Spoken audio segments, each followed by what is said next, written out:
সকলোকে নমস্কাৰ। মই প্ৰথমতে ঘৰৰ আপোনালোকক স্বাগতম জনাইছোঁ। আজি এটা বিশেষ কাম কৰিবলৈ যাবলৈ ওলাইছোঁ আমি এই সকলোৱে। তো মই ঘৰৰ পৰা ওলাম আৰু লাহেকৈ ৰেডি টকাৰ নহয় কথা মামা দুটাকে লাগি যাম ৰ'ব গাড়ী যাই কিনে ইয়াতে আৰু গোটাই লগ হৈ সকলোৱে গুচি যাম। চাউল টকাৰ মামা এইটো ঘৰ এইটো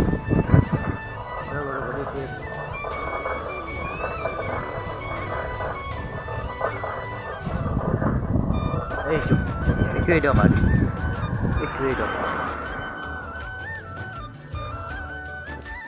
গাইছ আমি অলছো ৰ'বা বাকীকেইটা পুতলিব লাগিব তাতে আগত গাইছ আহি পালোঁ ৰাস এতে কৰিম আজি কামটো চাই থাকক আপোনালোকে।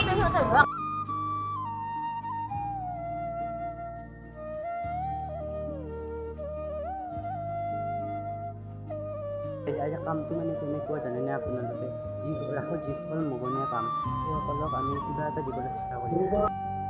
আমি দোকান আহি পালোঁ এই ইয়াতে লৈ আছোঁ ৰ'ব কাপোৰ চাপোৰ এই 10খন চনখনি ল'লোঁ আমি এই প্ৰথমটো জিলাক আমাৰ তাকে আৰু দি আছে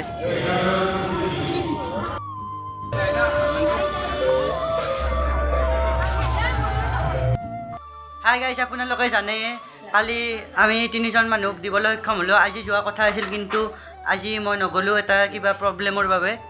চ' ভিডিঅ'টো চাই ভাল পালে আপোনালোকে like comment share and subscribe কৰি দিব মোৰ চেনেলটো।